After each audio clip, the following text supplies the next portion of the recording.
నా ఇంద్రియాలన్నీ కూడా పొరపాటున కూడా అసత్య మార్గంలో ప్రవర్తించవు.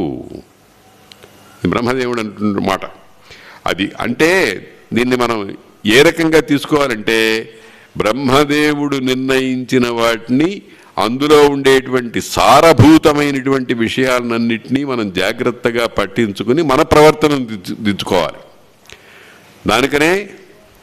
దానికే శాస్త్రాలు చెప్పినాయి, చాలా అద్భుతమైన విషయాలు చెప్పినాయి. అథ ఏదితే కర్మ విచికిత్సావా వృత్త విచికిత్సావా స్యాత్. నీకేదైనా ఈ పని ఇట్లా చేయవచ్చునా లేక ఈ రకంగా ప్రవర్తించవచ్చునా ప్రవర్తించలేదా అనే సందేహం వచ్చిందనుకో, ఏం చేయాలి? చేయకుండా మానడం కాదు, ఏదో ఒక నిర్ణయం తీసుకోవాలి. ఎలా నిర్ణయం తీసుకుంటామంటే అక్కడ ఒక మాట చెప్పారు.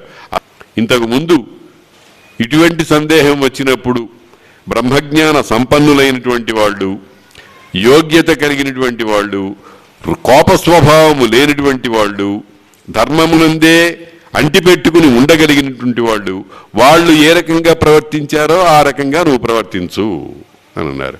వాళ్ళు మనకి బజార్లో దొరకరు, పుస్తకాల్లో దొరుకుతారు, రామాదుల్లో దొరుకుతారు, ధర్మరాజాదుల్లో దొరుకుతారు, ఒక్కొక్కప్పుడు దుర్యోధనాదుల్లో కూడా దొరుకుతారు ఆ పని చేయకుండా ఉండడానికి.